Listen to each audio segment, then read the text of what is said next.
Inilah PHP ID Online Learning, webinar paling aktif selama era pandemik ini. Hadir dengan topik-topik aktual terkini, menghadirkan pemateri-pemateri senior dan ahli di bidangnya. Kami tanpa henti berbagi secara sukarela demi kemajuan negeri tercinta Indonesia. Selamat malam, member PHP Indonesia yang ada di seluruh dunia. Berjumpa lagi dengan saya Peter Jekambe di sini dalam program webinar paling ramai selama pandemik. Ini adalah program webinar yang sudah diselenggarakan selama 148 kali. Wow, dan malam hari ini kita di bulan November ini, kita akan ketemu dengan belajar online bareng akademisi. Karena semua yang saya undang di bulan ini adalah semua akademisi, dosen-dosen di kampus mereka masing-masing. Tapi mereka juga praktisi, jadi ya ada campur-campur. Nah, jadi hari ini untuk di minggu yang pertama kita akan ketemu dengan Uda Indra. Beliau adalah dosen di Universitas BSI.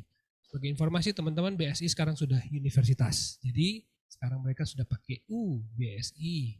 Nah, jadi keren kan? Nah, topik yang akan dibawa malam hari ini adalah teknologi kampus online di masa pandemi. Saya kurang tahu nih topiknya kurang lebih kayak apa, tapi saya penasaran juga pengen tahu. Udah Indra mau bagi apa kita malam hari ini. Semoga ini bisa memberi inspirasi buat teman-teman terkait dengan topik kita malam hari ini tentang kampus online. Semoga ini bisa juga diterapkan di kampus teman-teman atau di mana saja teman-teman berada untuk di lingkungan pendidikan, karena kita tidak boleh berhenti berkarya buat Indonesia. Dan terima kasih buat sponsor-sponsor yang terus mendukung program ini, dari Kodepolitan, Rumah Komunitas, ID Cloud Host, dan Refactory. Terima kasih untuk sponsor-sponsor dan sukses selalu. Salam sehat untuk CEO dan staff-staffnya. Kita terus berjuang di tengah pandemik. Dan seperti biasa format acara kita akan selenggarakan selama 45 menit atau 1 jam. Saya dengar-dengar udah mau bawa topik hari ini agak panjang, jadi teman-teman sabar. Karena memang topiknya panjang banget. Nanti kita lihat aja, dan habis itu di bagian kedua kita akan masuk ke sesi tanya jawab. Teman-teman yang mau bertanya boleh bertanya langsung di kolom komentar yang sudah ada di FB. Sekarang sudah ada 23, 21. Oke, selamat bergabung teman-teman yang sudah gabung. Dan kita akan segera mulai PHP Online Learning kita pada hari ini. Waktu dan tempat saya serahkan ke Uda Indra, dan sebentar saya setting dulu co-host. Oke. Nah, dah. Yes, silakan. Baik.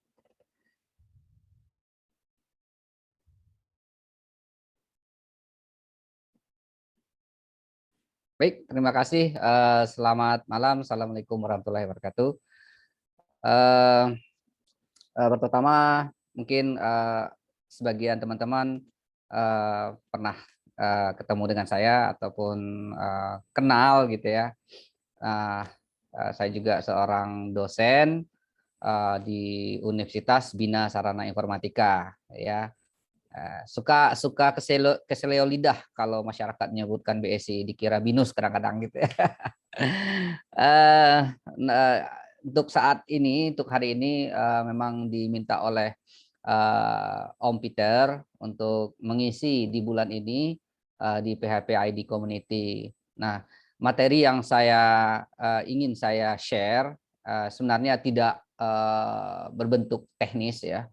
Karena kalau teknis mungkin ada sesinya teman-teman praktisi ya yang bisa nge-share secara teknis di dunia teknologi. Nah, karena saat ini kita masih di masa pandemi, banyak teman-teman bertanya ke saya gitu ya. Karena saya seorang dosen juga, seperti apa sih kampus online di kampus saya gitu ya. Karena kalau teman-teman lihat mungkin searching di Google, perguruan tinggi swasta mana saja yang sukses menyelenggarakan kampus online, apalagi pandemi, adalah salah satunya adalah Universitas Bina Sarana Informatika, tanda kutip PTS, perguruan tinggi swasta. Kalau bertanya tentang perguruan tinggi negeri, mereka sudah punya infrastruktur dan mereka sudah mulai dari udah lama sepertinya ya. tidak perlu dibandingkan lagi dengan PTS. Tapi beberapa PTS sudah bisa disanding atau dibandingkan dengan teknologi mereka miliki dengan perguruan tinggi negeri seperti ITB, UI gitu ya, ITS dan lain-lain. Mereka memiliki kampus online mungkin lebih complicated gitu. Nah, saya di sini tidak begitu teknis, tapi apa-apa saja yang ada, teknologi yang ada di dalam kampus online, apakah hanya belajar tatap muka ya, Zoom saja, tidak ya. Semuanya integrated, terintegrasi ke beberapa institusi gitu ya. Nah, oke. Ya, pertama, kenapa harus kampus online gitu ya, kampus online ya. Ada banyak istilah-istilah kita dengar di luar, ada yang namanya apa namanya sistem informasi akademik ya. Nah, tetapi kalau dibilang sistem informasi akademik belum tentu itu kampus online ya. Atau bahasa pemerintahnya pendidikan jarak jauh atau PJJ. Ya, kalau kampus online berartinya semua semua sudut atau semua entity itu benar-benar online. Apalagi di zaman pandemi. Di zaman sebelum pandemi sudah ada beberapa perguruan tinggi menerapkan kampus online. Itu pun tidak sembarangan harus online. Ada izinnya dari pemerintah di bawah Kementerian Pendidikan dan Kebudayaan, yaitu di Dikti ya, mungkin teman-teman pernah dengar Dikti. Itu ada aturannya ya. Nah, kenapa kampus online? Pertama, ada peraturan pemerintah ya, memang didorong oleh pemerintah untuk apa ya, beberapa perguruan tinggi yang kira-kira mampu memiliki infrastruktur dan modal ya, seperti prodinya yang harus akreditasi minimal B, salah satu prodi yang akan di-online-kan, kemudian mereka punya infrastruktur, punya server, koneksi dan lain, itu ada aturannya. Nanti akan saya lihatkan tentang peraturannya ya. Permen Kemendikbud nomor 100 garis miring E KPT garis miring 2020. Artinya ini adalah permen yang sudah di-update pas pandemi ya, 2020 itu pandemi sudah masuk gitu. Sebenarnya peraturan ini diperbarui, dan sebelum 2020 sudah ada peraturan ini tentang pendidikan jarak jauh atau sebut juga PJJ. Nah, tapi dulu tidak semuanya perguruan tinggi yang apa ya, tidak boleh semua perguruan tinggi sembarangan untuk mengaku memiliki kampus online, karena ada peraturan pemerintahnya. Karena mereka harus punya syarat tadi yang saya sampaikan, gitu ya. Kemudian kenapa kampus online? Nah, ini pun saya kutip dari beberapa di dalam maksud dan tujuan di dalam permen tersebut, yaitu membantu masyarakat yang tidak dapat mengikuti KBM. KBM itu kegiatan belajar mengajar ya secara konvensional ya, mengcover apa ya, mahasiswa yang masih bekerja, karyawan gitu ya. Kemudian ataupun di luar domisili. Maksudnya luar domisili ini misalkan teman-teman berada di Makassar misalkan. Anggaplah di Papua gitu ya, di Papua. Tapi teman-teman tidak bisa tidak bisa kuliah secara konvensional, ingin memilih misalkan ke ITS, ke Surabaya atau IKTB atau ke kampus Universitas Bina Sarjana Informatika ya, karena jauh biaya dan lain, tapi ingin kuliah di sana. Nah, dorongan itu disebut dorongan faktor luar domisili. Nah, pemerintah mendorong kampus-kampus untuk membantu daerah-daerah daerah jauh di mana masyarakatnya tidak mampu untuk datang ke daerah di mana kampus utama tersebut. Misalkan kampus utamanya Bina Sarjana Informatika kan Jakarta gitu ya. Apakah mahasiswa Papua boleh kuliah dari jarak jauh di Papua? Dalam peraturan tadi, permen tadi bisa dilaksanakan, tapi dengan syarat. Nah, syarat-syaratnya itu mungkin tidak semuanya ya ingin saya sampaikan, bisa searching aja permen tersebut akan dapat banyak di Google, bisa di-download. Hanya beberapa poin-poin yang saya sampaikan dalam permen tersebut. Kemudian dosen, ya, kenapa kampus online? Ya, beberapa dosen juga dia sebagai praktisi juga, ya. Banyak ya dosen-dosen hukum misalkan, mereka terkenal di media gitu ya, sering berbicara di TV, mereka sering diundang. Apakah dia dosen juga? Ada beberapa profesinya sebagai dosen. Apakah mereka selalu mengajar di kelas? Tidak gitu ya. Nah, untuk mengcover dosen-dosen seperti ini, praktisi seperti saya ya, nah, saya juga bekerja di Dikti, di Diksi, di Kemendikbud gitu ya. Tidak bisa selalu hadir di konvensional. Banyak ya, kita tidak mungkin teman-teman sering dengar ya di kampus-kampus lain ada yang belajarnya online gitu ya. Dosennya memberi tugas secara online nggak bisa datang. Nah, berangkat dari sini pemerintah membuat peraturan boleh melaksanakan pendidikan tersebut kampus online. Ya. Kemudian kenapa kampus online? Saat ini terjadinya pandemi COVID-19 gitu ya. Dan tadinya pemerintah membuat peraturan hanya syarat-syarat tertentu, misalkan prodinya minimal B gitu ya. Misalkan kampus BSI ingin online untuk sistem informasi prodinya. Untuk bisa online prodi sistem informasi tersebut harus berakreditasi B minimal ya. Yang konvensionalnya harus B gitu ya. Itu dulu. Tapi sejak pandemi COVID-19 diperbaharui peraturannya, maka semua kampus boleh melakukan kampus online, tetapi dalam pantauan dan monitoring oleh Kemendikbud ya, seperti itu. Jadi sejak pandemi COVID-19 masuk ke Indonesia, pemerintah dalam kutip Kemendikbud mewajibkan kegiatan belajar mengajar secara online. Nah, berangkat di sinilah booming 2 tahun belakangan ini beberapa perguruan tinggi memiliki kampus online.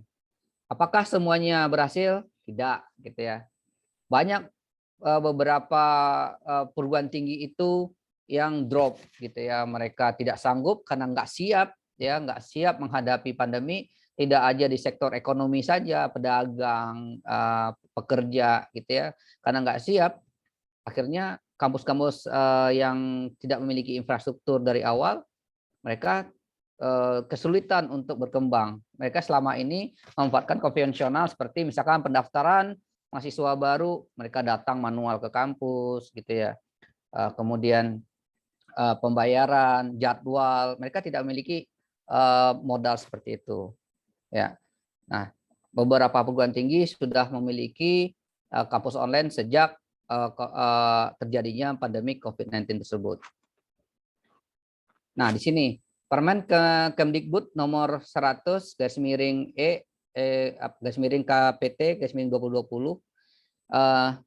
Sebenarnya ini panjang, ada beberapa halaman. Saya tidak hafal berapa halaman, tapi beberapa poin yang pengen saya share ke teman-teman teman-teman dari PPID atau mahasiswa atau teman-teman yang memperhatikan yang join hari ini, ya. Itu syaratnya adalah ya di kampus induk, artinya kampus utamanya itu ya akan didirikan telah tersedia sarana dan prasarana.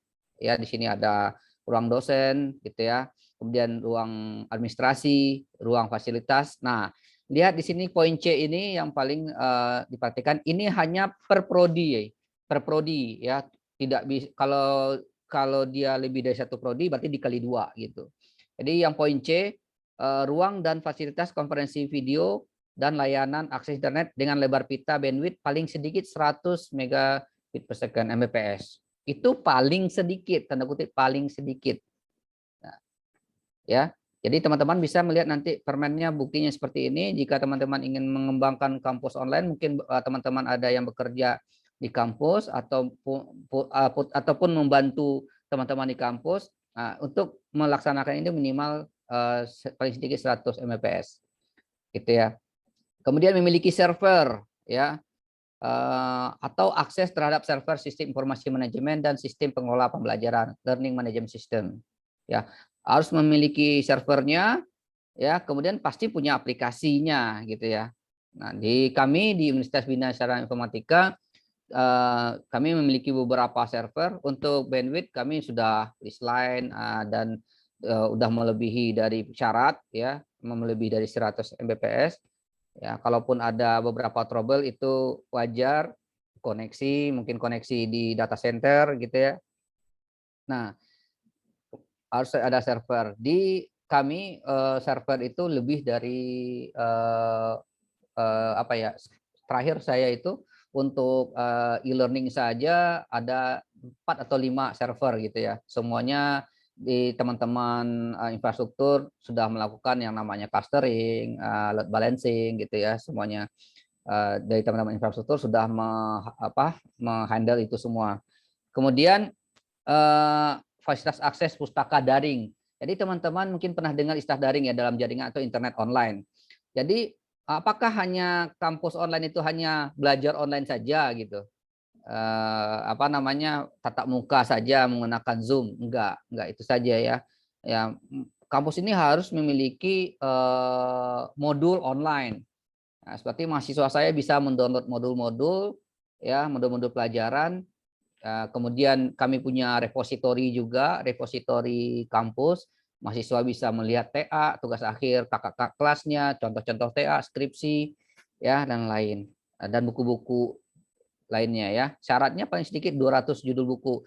Ini harus bisa diakses oleh mahasiswa secara daring, secara online. Nah, tidak sekedar online-online saja, kampus online, tapi syaratnya ada seperti ini. Ya. Jadi fasilitas akses pustaka daring paling sedikit 200 judul buku dan 3 jurnal masing-masing 5 eksemplar sesuai bidang keilmuan.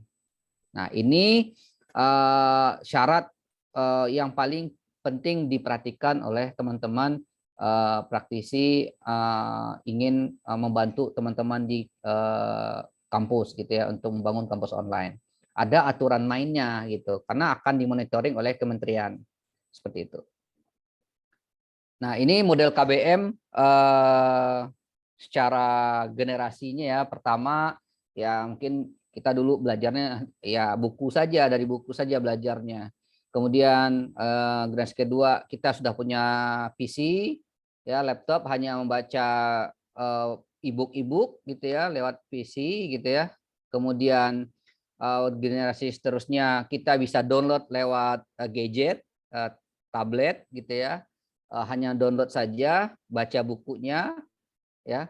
Kemudian generasi keempat kita bukan saja mendownload apa namanya modul-modul, tetapi bisa juga mengupload hasil kerjaan kita gitu, PR-PR atau tugas-tugas ya. Nah, generasi kelima tidak hanya download, upload ya, tapi juga bisa streaming ya.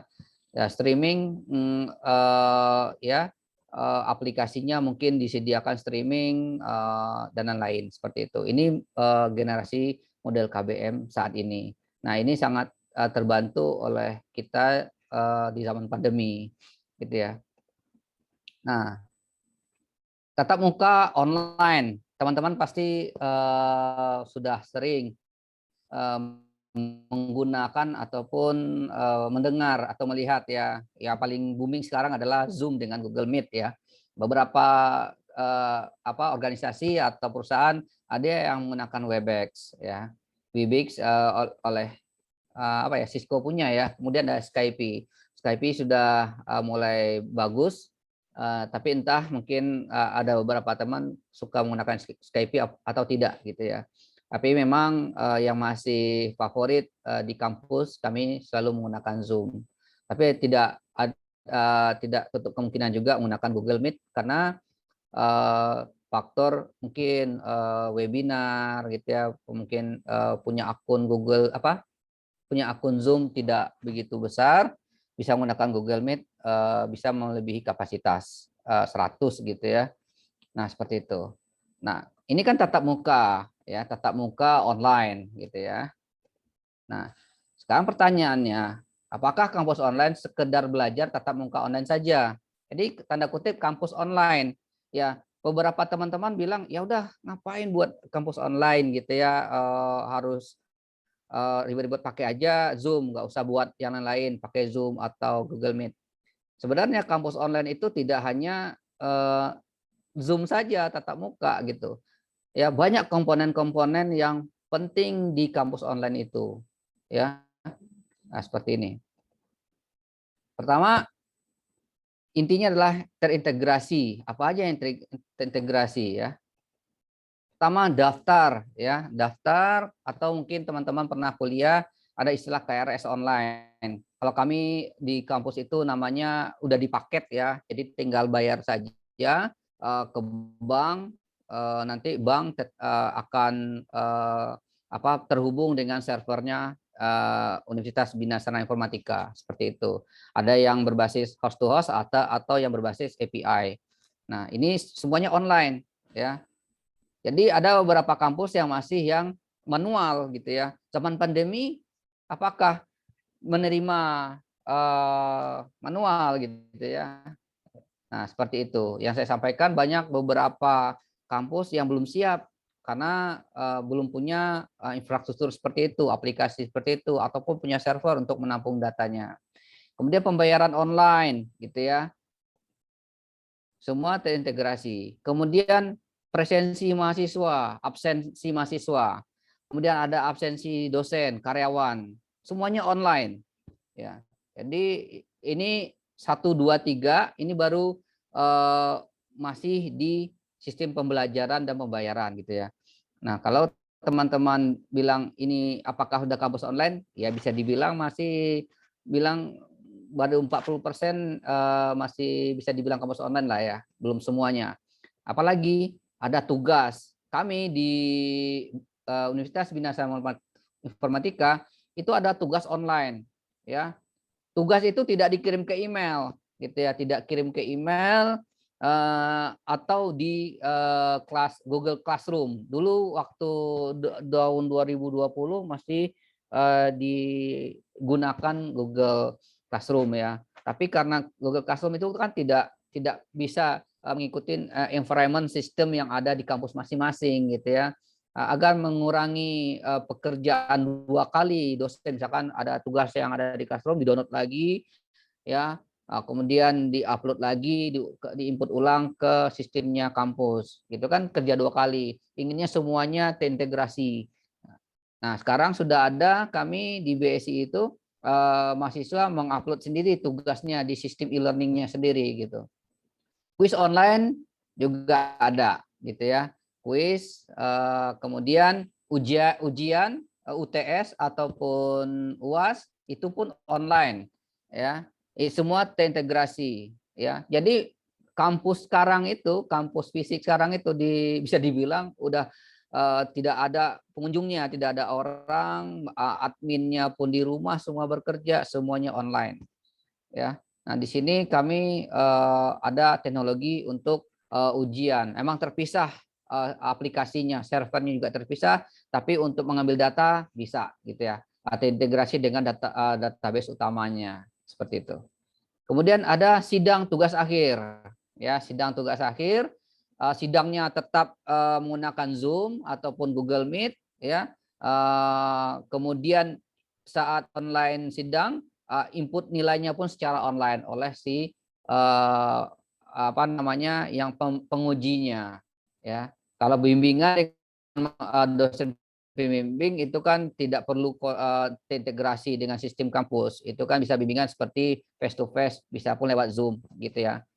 Kemudian ada namanya pengabdian masyarakat dosen. Dosen itu kan juga memiliki tugas utama selain mengajar, mereka juga melakukan pengabdian masyarakat gitu.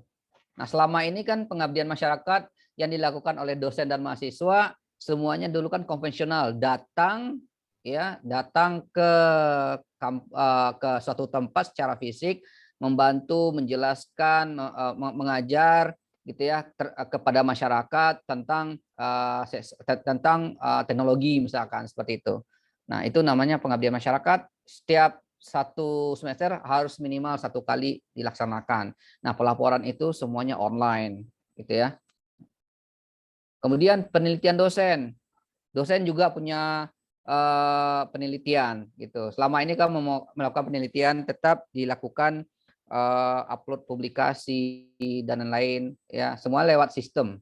Dan itu pun semuanya direkap nanti akan apa namanya akan terintegrasi dengan Dikti dan LL Dikti atau dulu namanya Kopertis. Mungkin teman-teman pernah dengar Kopertis ya. Kemudian ada pelaporan ke Predikti atau Kemdikbud. Mungkin teman-teman pernah lihat bahwa data dosen atau data mahasiswanya apakah legal atau tidak legal. Bisa dicek di dulu ya.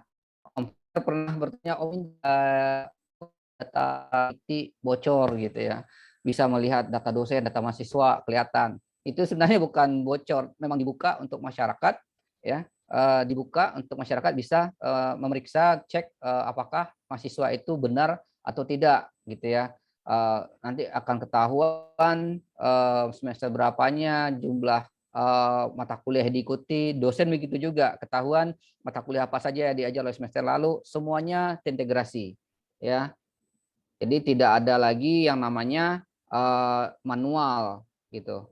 Nah, untuk nomor 9 ya, pelaporan ke Pendikti memang sebelum pandemi pun sudah ada ya, sudah ada sistem ini. Nah, menyinggung tentang tadi pembayaran ya, bagaimana mahasiswa itu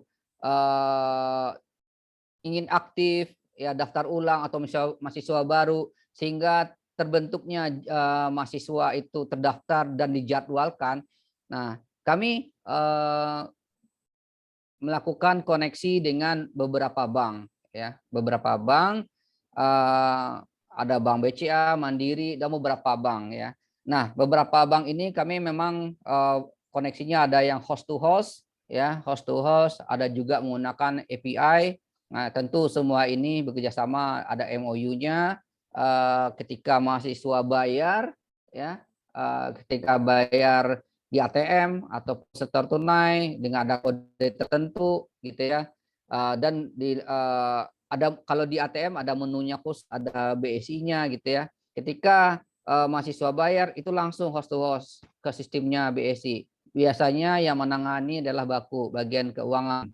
Baku ini bagian keuangan singkatan ya. Ada beberapa bank menggunakan API juga ya. Semuanya ada notif. Apakah ini real time langsung aktif mahasiswanya? Tidak ya. Jawabannya tidak. Tetap di bagian keuangan ini muncul notifikasi gitu ya. Notifikasi kalau malam ya pasti besok pagi karyawannya memeriksa ada notifikasi dari bank bahwa mahasiswa ini sudah bayar, langsung diperiksa sesuai jumlahnya, langsung diposting ke BAK ya. Baku ke BAK. BAK ini bagian administrasi kemahasiswaan yang mengatur mahasiswa diaktifkan, mahasiswa diberi jadwal, dosen pun diberi jadwal. Itu bagian BAK seperti itu. Nah, semuanya dalam satu sistem online. Jadi pun teman-teman di Baku BAK ini tidak masuk ke kampus, mereka bekerja di rumah masing-masing. Ada sistemnya tersendiri. Seperti itu. Nah, integrasi ya. Tadi ada saya bicara tentang beberapa poin 1 sampai 9 ya. Semuanya itu terintegrasi kampus online. Kampus online ada pelaporan ke LDikti, Kopertis, sedangkan Kopertis LDikti itu host to host dengan Pendikti ya. Host to host ada data pelaporan, data dosen, data mahasiswa. Kemudian kampus dengan Pendikti ada namanya feeder. Mungkin teman-teman pernah dengar feeder. Teman-teman apa ya? Ada saya kenal namanya Om Yusuf. Om Yusuf Ayuba ini salah satu programmer tim apa ya, member di Y Framework ya, Y Group Y Framework.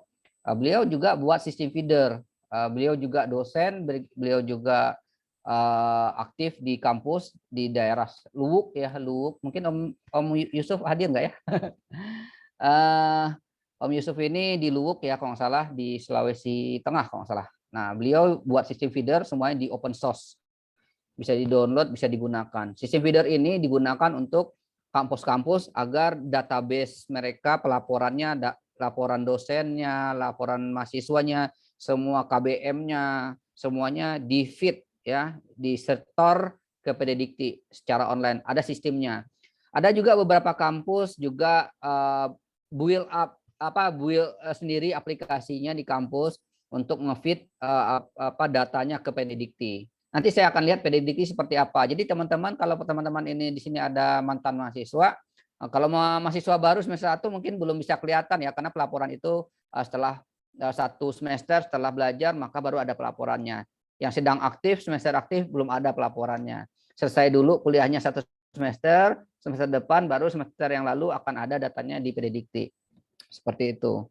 Ya, jadi teman-teman yang lulusan dari suatu kampus bisa cek, ataupun teman-teman yang hadir sini dari perusahaan ya, atau dari dari PT yang ingin hire programmer atau lulusan kampus, bisa memeriksa apakah yang melamar mahasiswa lulusan ini mahasiswa yang legal atau tidak ya, bisa dicek ke Pededikti. Ya, jadi teman-teman dari perusahaan di sini yang hadir hari ini bisa cek apakah dosen ataupun mahasiswa atau alumni ini benar lulusan dari kampus tersebut. Apakah mengikuti materinya, bisa lihat KRS-nya, nilainya gitu ya. Nah, jadi nanti teman-teman tahu kok datanya ada gitu ya. Nah, itu karena ada feeder ini. Kampus akan sering mensetor atau memfeed atau mengirim data-datanya ke Pededikti. Nah, untuk pelaporan ke Pededikti biasanya terintegrasi biasanya kalau dosen untuk pelaporan penelitian gitu ya, BKD namanya ya. BKD pelaporan kinerja dosen ya. Jadi Kopertis wilayahnya nanti juga akan sinkronis dengan Pededikti. Semuanya online ya, tidak ada offline. Dulu sebelum pandemi ya itu ada yang manual ya, kampus ke Kopertis mensetor pelaporan secara manual ya sejak tahun 2019, dan apalagi pas pandemi semua total online seperti itu. Nah, di sini saya melihat sedikit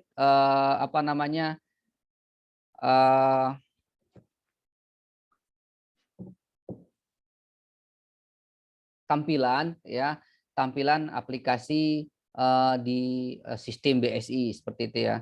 Ini kebetulan sidebar-nya saya buka ya.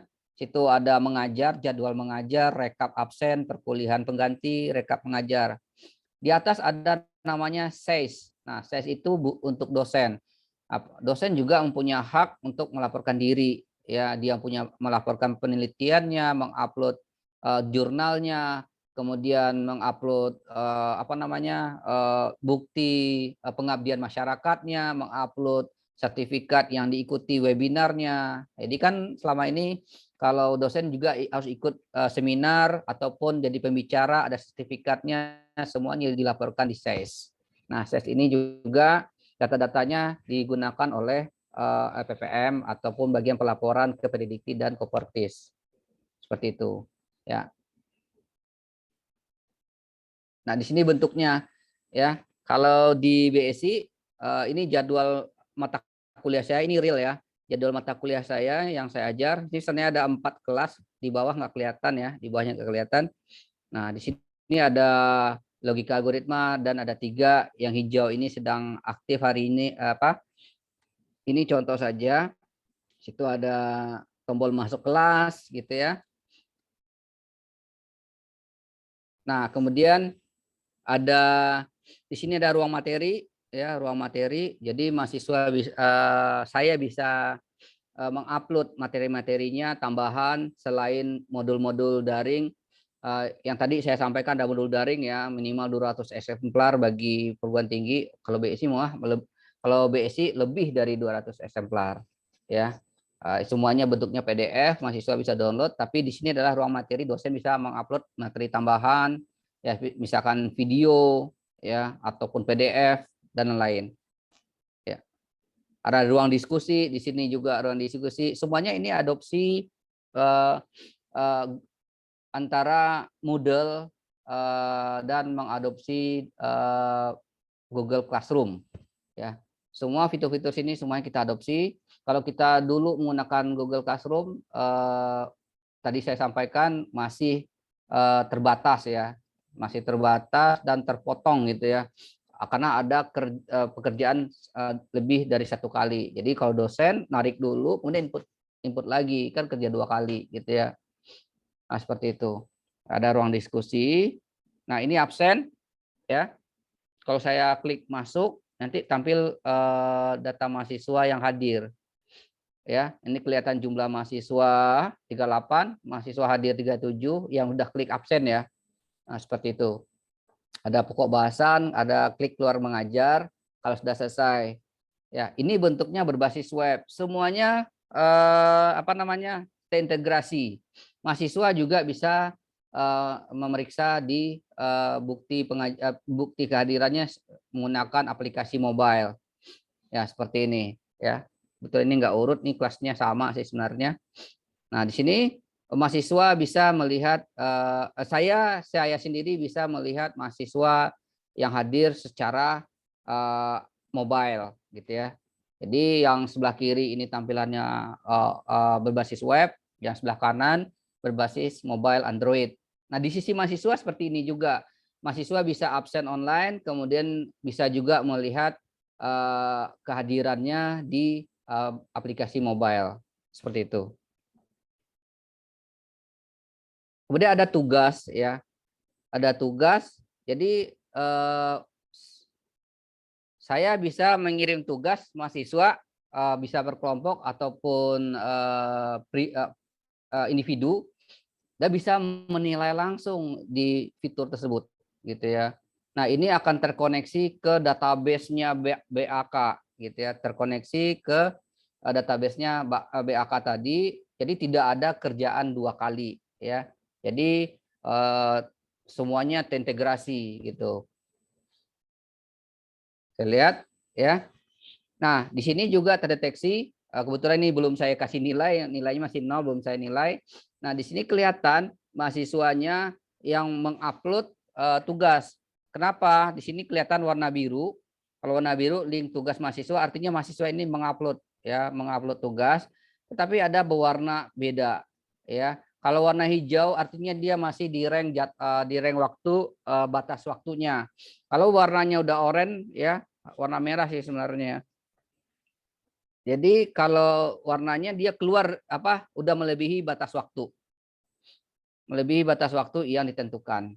Jadi di sini kita tahu mana mahasiswa yang terlambat yang mengupload tugas, memang bentuknya adopsinya mirip Google Classroom. Nah, jadi kalau teman-teman dari kampus lain bisa mengadopsi seperti ini ya. Nah, tinggal kita kasih nilai berapa. Ya tentu untuk melihat tugasnya kita klik dulu link tugasnya, kita lihat apakah benar tugasnya.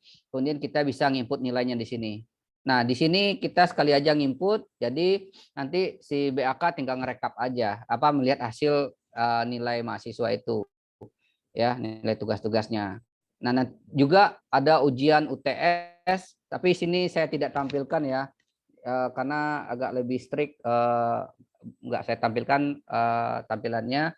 Jadi mahasiswa bisa ujian online dari rumah gitu ya, dari rumah, kemudian datanya masuk ke database langsung ya. Jadi mahasiswa tidak perlu datang ke kampus untuk melakukan ujian. Nah seperti itu. Kalau yang bagian ini saya bisa download nilai tugas di sini. Kalau sudah diinput semuanya, tinggal download untuk bukti saya gitu ya, untuk bukti nilai.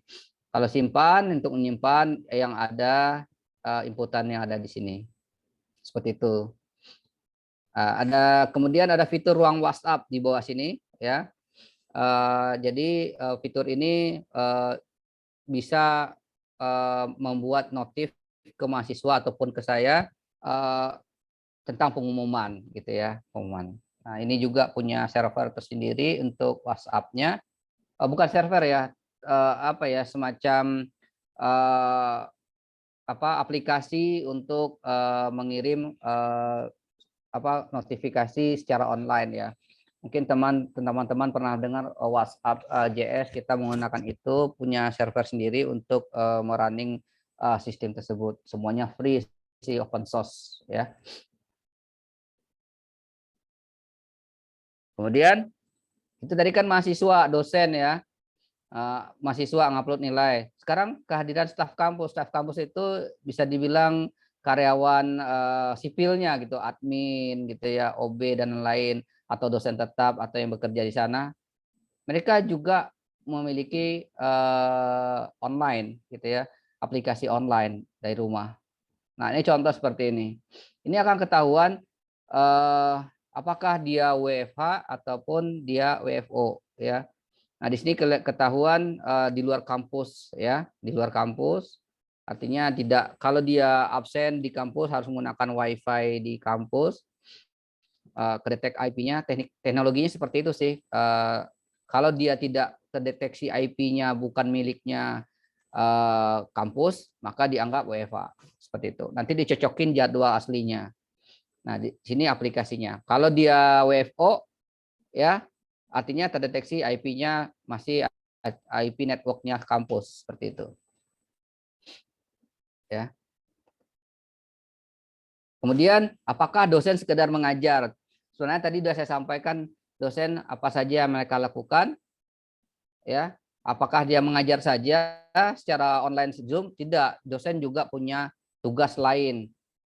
Nah, semua tugas-tugas lain itu biasanya dilakukan secara konvensional, secara offline. Tapi selama pandemi, bagaimana melakukannya? Seperti ini. Apa tugas dosen selain mengajar? Ada namanya istilah Tridharma Perguruan Tinggi.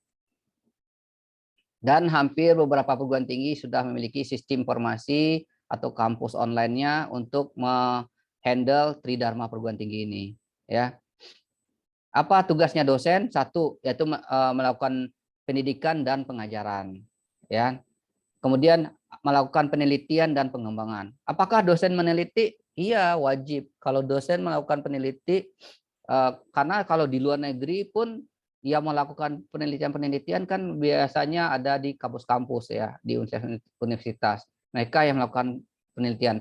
Ketika penelitiannya mereka menemukan penelitian hal-hal yang baru, kemudian mereka kembangkan menjadi materi pembelajaran.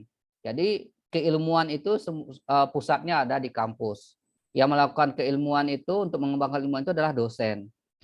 Nah, seperti itu. Nah, itu tugasnya dosen. Setiap semester satu penelitian ataupun jurnal publikasi. Tapi ada penelitian ini tidak wajib bagi, jadi di dosen itu ada dua, ada yang dosen NIDN, ada yang NIEDK gitu ya. Kalau dosen NIDN itu punya sertifikasi, dia wajib melakukan penelitian. Kalau dosennya NIDK, saya mungkin sedikit jelaskan. NIDN itu nomor induk dosen nasional ya. Syarat dosen tersebut harus memiliki penelitian. Kalau yang dosen yang memiliki NIDK, dia tidak wajib melakukan penelitian seperti itu. Nah, itu hal lain ya, kalau saya jelaskan panjang lagi gitu. Kemudian ada 3, pengabdian kepada masyarakat. Setiap dosen dan mahasiswa, dosen apalagi harus melakukan pengabdian ke masyarakat, artinya terjun ke masyarakat. Tapi sekarang zaman pandemi bagaimana gitu? Apakah bisa bertemu dengan masyarakat, mengajar mereka, melatih mereka, bertemu dengan karang taruna, ketemu dengan anak yatim piatu, kita ajarkan tentang teknologi, kan tidak bisa. Bagaimana caranya? Tetap semuanya kita lakukan secara online. Online biasa kita menggunakan Zoom, dan semua data-datanya kita rekap dan kita upload di SES. Tadi saya tampilkan tampilan ada SES itu ya, itu adalah menunya untuk penguploadan di Tridharma Perguruan Tinggi. Ya. Nah, sekali lagi semuanya terintegrasi ya. Semua terintegrasi.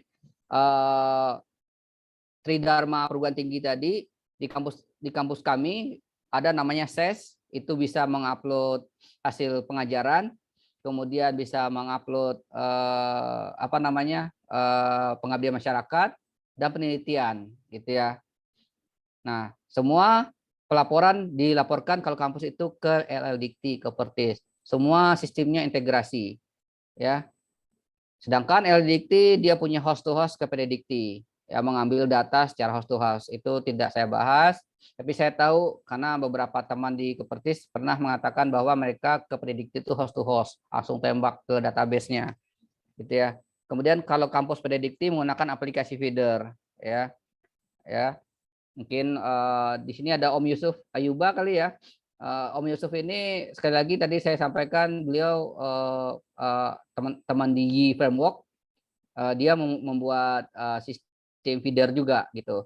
Udah beberapa klien atau maksudnya kampus ya menggunakan feeder buatan Om Yusuf ini. Nah, bisa teman-teman kontak Om Yusuf ataupun Om Peter. Jika membutuhkan aplikasi feeder, teman-teman dari kampus bisa kontak Om Yusuf gitu ya. Ataupun bisa build up sendiri karena si PDDikti memberikan SOP ya, semacam panduan penggunaan API si PDDikti ya. API-nya dibuat teman-teman kampus yang jago pemrograman ya pasti bisa menggunakan API tersebut buat aplikasi sendiri gitu ya. Tidak harus membeli aplikasi feeder karena aplikasi feeder ada yang jual ya. Aplikasi feeder Dikti ini banyak yang jual ya. Nilainya bisa ada puluhan juta ya. Mungkin bisa tembus 100 juta ya. Saya nggak tahu berapa juta sebenarnya. Tapi ada yang free ya, free gitu. Free itu salah satu yang saya kenal itu yang buatannya Om Yusuf. Nah, seperti itu. Nah, itu semuanya terintegrasi. Nah, ini saya sampaikan tadi kan ada pelaporan ke PDDikti, semuanya terintegrasi. Ya, tidak diinput satu-satu. Bayangkan mahasiswa kami ada puluhan ribu ya, nggak mungkin input satu-satu. Semuanya lewat feeder ya. Nah, hasil feeder tadi bisa diakses di aplikasi ini. Ini aplikasi bukan buatan kami, ini adalah punyanya pemerintah ya. Ini aplikasi versi lama. Ini nih yang dianggap Om Peter dulu datanya bocor ya. Sebenarnya bukan data bocor, sebenarnya ini data memang dibuka oleh pemerintah agar masyarakat tahu pelaporan kampus itu punya pelaporan yang baik atau tidak. Bisa juga menjadi modal perusahaan untuk memeriksa calon karyawannya benar atau enggak lulusan ini dengan cara mengakses Forlab Kemdikbud Go ID. Ini versi lama ya. Tapi kalau teman-teman pakai versi lama aja, kalau ngecek kalau versi barunya suka apa ya, agak lambat gitu ya, agak lambat versi barunya. Nah, di sini ada pencarian data, di sini ada cari dosen, cari mahasiswa. Ini kalau cari mahasiswa Anda tinggal ketik aja kata kunci perguruan tingginya ya, kemudian kata kunci nama mahasiswanya atau nih mahasiswanya, kemudian captcha-nya ya, menggunakan hitungan nanti cari seperti itu. Ya, kalau cari dosen nanti sama, nanti kata-katanya berubah pencarian data dosen. Ketik perguruan tingginya dari mana, kata kuncinya Indra misalkan, kemudian captcha-nya cari seperti itu. Ini mahasiswa. Kalau dosen ada lagi di dalamnya cari dosen. Nah, ini cari dosen ya, misalkan perguruan tingginya cari Bina Sarana Informatika misalkan. Kata kuncinya Indra Haidir, kemudian captcha-nya cari gitu ya. Membuktikan apakah teman Anda, kenalan Anda benar-benar dosen atau enggak gitu. Maaf, kata tanda kutip dosen abal-abalan gitu ya.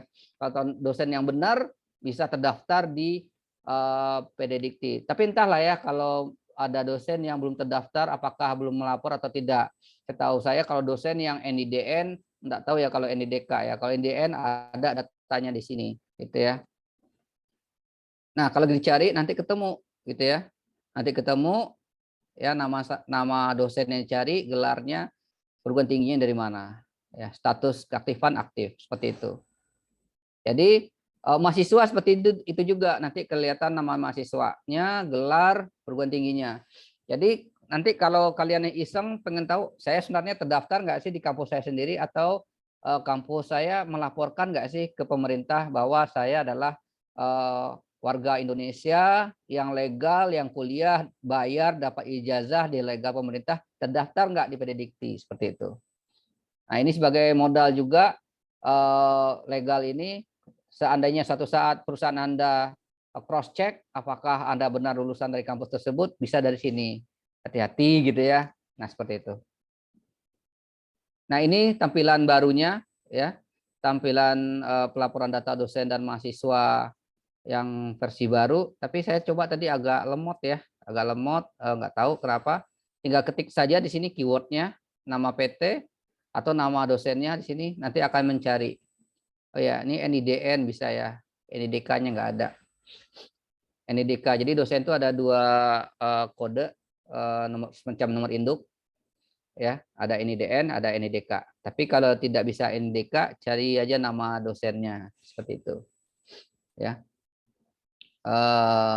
Oke, saya rasa cukup ya. Itu teknologi di kampus online, syarat kampus online yang diminta oleh pemerintah gitu ya. Kalau hanya sekedar belajar tatap muka menggunakan Zoom, Google Meet di kampusnya, ya itu kan hanya tatap muka seperti biasa. Yang dimaksud kampus online yang seperti saya sampaikan di atas, ada mengikuti permen Kemdikbudnya, ya, memiliki koneksi minimal 100 Mbps untuk satu prodi minimal gitu ya. Tapi kalau prodinya banyak, wah berarti dikali 2 gitu ya. Nah, seperti itu. Kemudian semuanya harus terintegrasi ya. Tidak benar-benar tidak ada datang ke kampus. Bisa dibilang kampus kami bisa bilang berdebu gitu ya, nggak didatangin atau apa. Mungkin benar-benar paling di kampus itu hanya didatangi oleh office boy saja untuk bersih-bersih gitu ya. Nah, jadi tidak ada campur tangan secara manual di kampus. Semuanya terintegrasi sampai ke staf staf keamanan OB maupun staf admin, semuanya menggunakan mobile. Ya, nanti ketahuan ada di mana. Karena kalau yang admin juga ada yang WFA, WFO gitu ya. Seperti itu. Mungkin itu dari saya. Memang tidak terlalu banyak ya. Tadi saya perkiraannya bisa banyak ya, bisa hampir 1 jam karena slide-nya banyak. Ternyata berapa menit ya? Pas lah.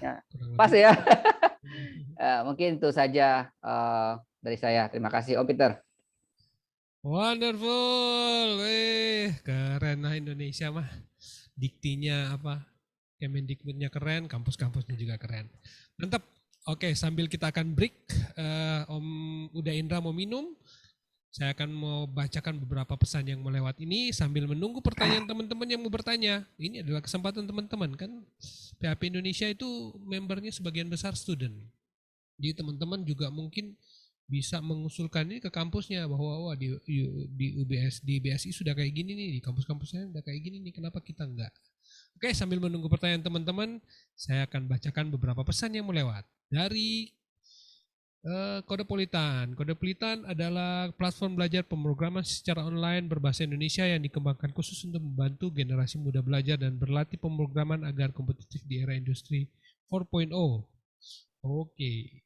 Dan tentu dari Rumah Komunitas sebagai pelopor merchandise inovatif di Indonesia, menyediakan custom pakaian sesuai keinginan, berkualitas dan tanpa minimum order.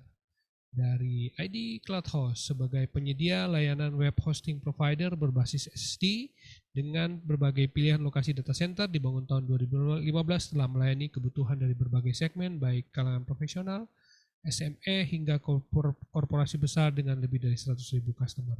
Dan terakhir dari Refactory, yang adalah perusahaan teknologi informasi yang berkomitmen untuk memberdayakan masyarakat Indonesia dengan mengenalkan mereka terhadap dunia pemrograman, karena Indonesia adalah negeri besar dengan potensi sumber daya digital yang dapat berkontribusi dalam transformasi digital dunia. Wow, terima kasih untuk sponsor-sponsor yang terus mendukung program ini. Keren lah ya. Pembelajaran online kita keren-keren, perguruan negeri kita keren-keren, perguruan negeri swasta juga. Perguruan tinggi swasta juga keren-keren. Nah, hari ini ada Uda Indra yang sudah bagi kita mengenai kampus online. Jadi benar-benar solusi end to end, bukan cuma muka doang, tatap muka, tapi benar-benar sampai proses belajar mengajar, absensi, tugas, wah semua komplit. Oke, kita akan masuk ke sesi tanya jawab nih. Sudah ada satu yang masuk nih, udah. Dari Kang Erman, boleh share link source aplikasi yang terintegrasi ke feeder tadi yang open source? Berarti ke Om Yusuf tuh pertanyaannya kayaknya Om itu. Yusuf, ada Om Yusuf nggak ya? Oh, Eh, saya sudah saya colek tadi di grup e-framework dan dibilang lagi ngajar katanya. Lagi ngajar, lagi ngajar. Oh, nanti malam-malam. mungkin saya share di komen Facebook ya Om Peter ya. Saya cari dulu linknya. Ya, free Oh, kok ya oh free. di free dari Om Yusuf free. Ya. Oke, itu sebenarnya buat judulnya itu adalah melaporkan apanya yang dilaporkan kalau yang di feeder tadi itu.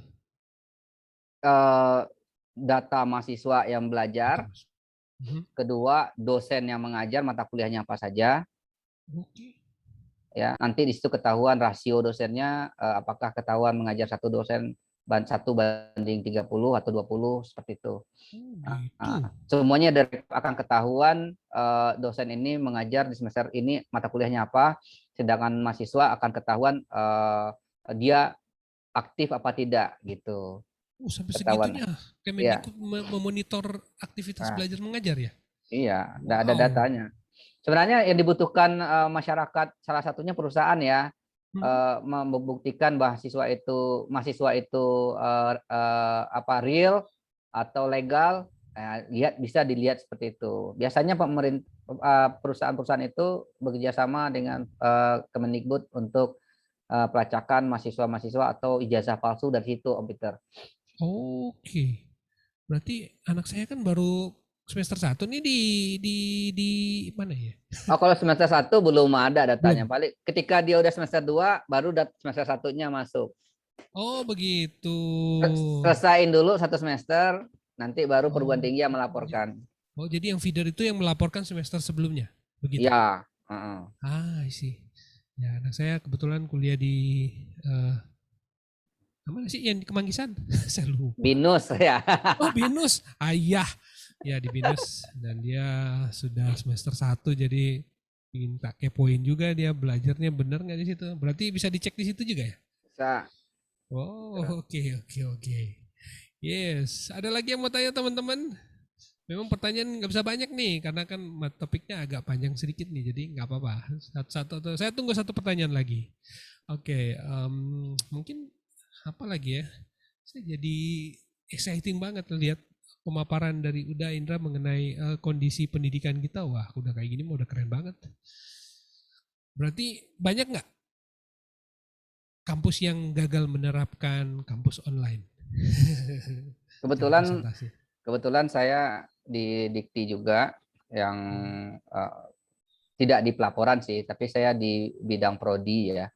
Nah, dapat informasi dari dalam memang banyak perguruan tinggi yang gagal untuk melaksanakan kampus online itu. Eh, mereka dari penerimaan mahasiswanya pasti berkurang gitu ya. Eh, Hmm. kalau kami dari sebelum pandemi sudah ada pendaftaran mahasiswa baru online dari tahun berapa ya? Saya juga nggak hafal tahun berapa.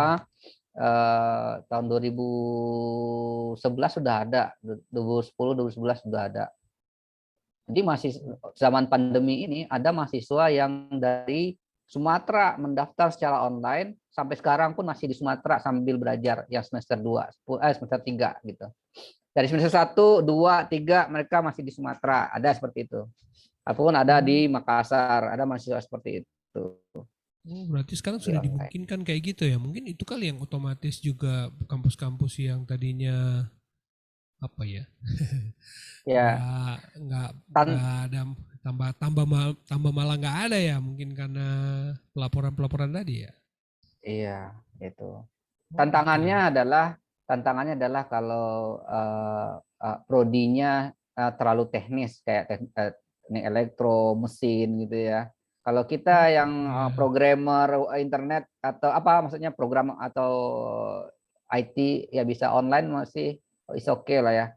Tapi kalau Oh, yang iya. secara teknik seperti teknik mesin, teknik sipil, kayaknya impossible kalau online terus gitu.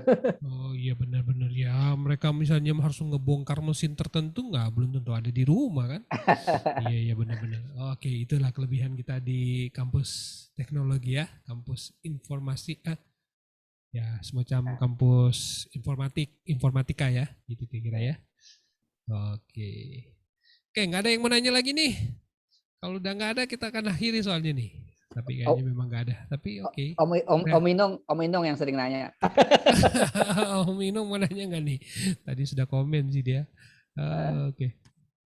Ini ada komentar dari Uda Hardiansyah Fatih, dia juga dosen di Padang. Terkadang ada beberapa PTS berbicara smart campus berbasis teknologi integrasi, tapi realnya kebanyakan song. Song doang. Wah, Iya dia sih. ngomongin song. Sebenarnya Ada lah ya. smart campus itu udah pasti apa namanya eh, apa ya, bisa dibilang online ya. Tapi enggak Hmm. juga, smart campus itu ada juga mengatakan belum tentu online, kampus online. Smart campus itu banyak sih yang dimaksud smart campus. Ya, smart campus itu bisa juga ada apa namanya automationnya juga di kampusnya seperti itu. Saya Oke. pernah lihat ada, bukan saya ya, saya pernah diceritakan oleh tim ahli dari mana ya, teman-teman dari Dikti juga. Jadi kalau smart city itu, jadi dosennya masuk ke kampus, mahasiswa yang kampus nanti kedeteksi absennya dari wajah atau apa, semuanya automation lah gitu. Hmm. Uh, Seperti Wow. itu. Tapi ya sekarang lebih keren kampus online lah. Benar-benar semua aktivitas benar-benar online. Beda lah kalau smart kan berarti kitanya di sana. Mungkin adanya di kampus ya Ya, pakai kamera face detection lah kira-kira kurang lebih gitu ya. Ini ada komentar lagi dari Budika. Saya kurang tahu nih mahasiswa apa dosen. Mantap Om. Kami juga mirip-mirip. Tuition payment host to host, VA dengan bank, payment dengan QRIS, SIS kartu kredit dan sebagainya. Wah, oke. wonderful. Keren, keren. Keren-keren. Oke. Saya scan lagi ke atas. Ini sudah tidak ada. Oke. Kita sudah di akhir bagian kedua, kita akan masuk ke kesimpulan. Mungkin udah ada semacam pesan-pesan buat teman-teman terkait topik kita hari ini. Karena keren lah. Mungkin mungkin udah mau sampaikan sesuatu. Silakan. Ya, untuk zaman pandemi ini, mungkin teman-teman dari mungkin dari praktisi pengembangan aplikasi bisa apa namanya berkolaborasi, karena masih banyak kampus-kampus apa namanya membutuhkan apa namanya talenta-talenta untuk mengembangkan kampus-kampus yang sedang berkembang gitu ya. Mungkin ini juga sesuatu yang perlu saya sampaikan, bisa dibilang kekhawatiran dari Kemendikbud bahwa beberapa perguruan tinggi memang kekurangan di bidang itu, Om Peter. Ya, kalau kami wajar karena kampus kami memang bergerak di bidang IT gitu ya, informasi, dan kami punya resource yang bisa melakukan hal seperti itu. Yang sangat disayangkan adalah kalau kampus-kampusnya bukan berbasis IT, mereka pasti meng-hire atau beli. Nah, itu tantangannya. Mungkin teman-teman dari programmer dan pengembang bisa berkolaborasi, membantu. Banyak kok ya kampus-kampus yang membutuhkan pengembangan kampus online. Uh, saya saya yakin setelah pandemi ini pun masih ya masih tren tentang kampus online ya atau belajar online. Ya, sekali lagi yang namanya kampus online, belajar online tidak selalu tatap muka menggunakan Zoom, Google Meet, enggak. Yang saya sampaikan kampus online semuanya terintegrasi. Semua terintegrasi, semuanya tanpa putus ya. Uh, untuk mahasiswa saya mungkin ada yang hadir, semoga semangat belajarnya ya, jangan apa namanya terlena dengan zaman pandemi. Maksud saya ketika belajar apa namanya malas-malasan ya, ketika diajak Zoom tidak bisa ada waktunya gitu ya. Nah, ketika udah zamannya 50% tatap muka offline, siap-siap. Yang masih di kampung silakan datang ke Jakarta ya. Nah, itu titip pesan saya dari gitu Om Peter. Oke, wonderful. Nah, ini juga ada kesempatan opportunity buat teman-teman developer di PHP Indonesia. Kalau memang teman-teman punya kesempatan untuk masuk ke kampus, ayo kita kembangkan kampus, kita bantulah kampus. Kampus di Indonesia ini ada banyak banget, nggak mesti kampus teknologi, nggak mesti kampus informatika. Kampus non informatika juga mereka sekarang lagi going to kampus online. Jadi kesempatan dan opportunity itu ada banyak sekali buat kita. Ayo kita bantu Indonesia untuk menjadi negara yang keren. Thank you banget untuk Om Indra yang sudah berbagi cerita dengan kita hari ini. Wah, mantap deh. Saya senang juga sambil jadi tahu lah perkembangan Indonesia udah seperti apa. Dan sebagai pengumuman teman-teman, kita akan ketemu lagi di minggu depan masih dengan topik belajar bareng akademisi, dan kita akan ketemu dengan Dr. Cahyo Darujati. Beliau adalah akademisi di Universitas Narotama dan praktisi di PT Ratnet Digital Indonesia. Nah, minggu depan hari Selasa kita akan ketemu, tapi setiap malam minggu seperti teman-teman sudah tahu, saya juga sekarang ada program baru Malam Minggu bareng Peter, dan saya menghadirkan pemateri-pemateri dari member yang mau belajar untuk berlatih ngomong, public speaking, latihan. Jadi saya memang mengincar mereka yang jarang-jarang ngomong tapi kepingin berbagi. Ayo kita belajar public speaking di Malam Minggu bareng Peter setiap hari Sabtu. Dan masih ada undangan untuk teman-teman yang mau jadi pemateri di PHP ID Online Learning. Silakan isi form di s.bphp.id/jadi-pemateri. Tapi untuk online learning Desember juga sudah penuh sebenarnya. Saya akan menggelar bulan belajar bareng Sri Kandi, jadi cewek-cewek semua yang akan ngisi bulan depan. Jadi Januari masih kosong. Ucapan terima kasih untuk Om Irfan Maulana dan Carikbot, aka Om Luri Darmawan yang sudah terus mendukung program ini. Terima kasih teman-teman yang mau mengikuti pembelajaran dari 1 sampai 148 hari ini bisa follow Carik dan ketik PHP ID Learning. Misalnya topik hari ini tentang kampus, ya mungkin ada topik-topik tentang pendidikan atau kampus, ya teman-teman juga bisa belajar. Dan saya masih membuka donasi buat teman-teman yang mau berpartisipasi di PHP ID Online Learning. Silakan ketik s.bphp.id/donasi atau langsung ke traktir.id/phpid. Teman-teman bisa donasi dengan e-wallet, receh-receh saja. Oke, dengan demikian berakhir sudah PHP ID Online Learning kita. Mantap. Om Indra, thank you. Sehat, semangat, semoga cepat sembuh ya. Kalau mungkin lagi bindeng katanya dengar-dengar. Semoga semangat. Oke, bye-bye. Nanti kita ketemu lagi. Ya.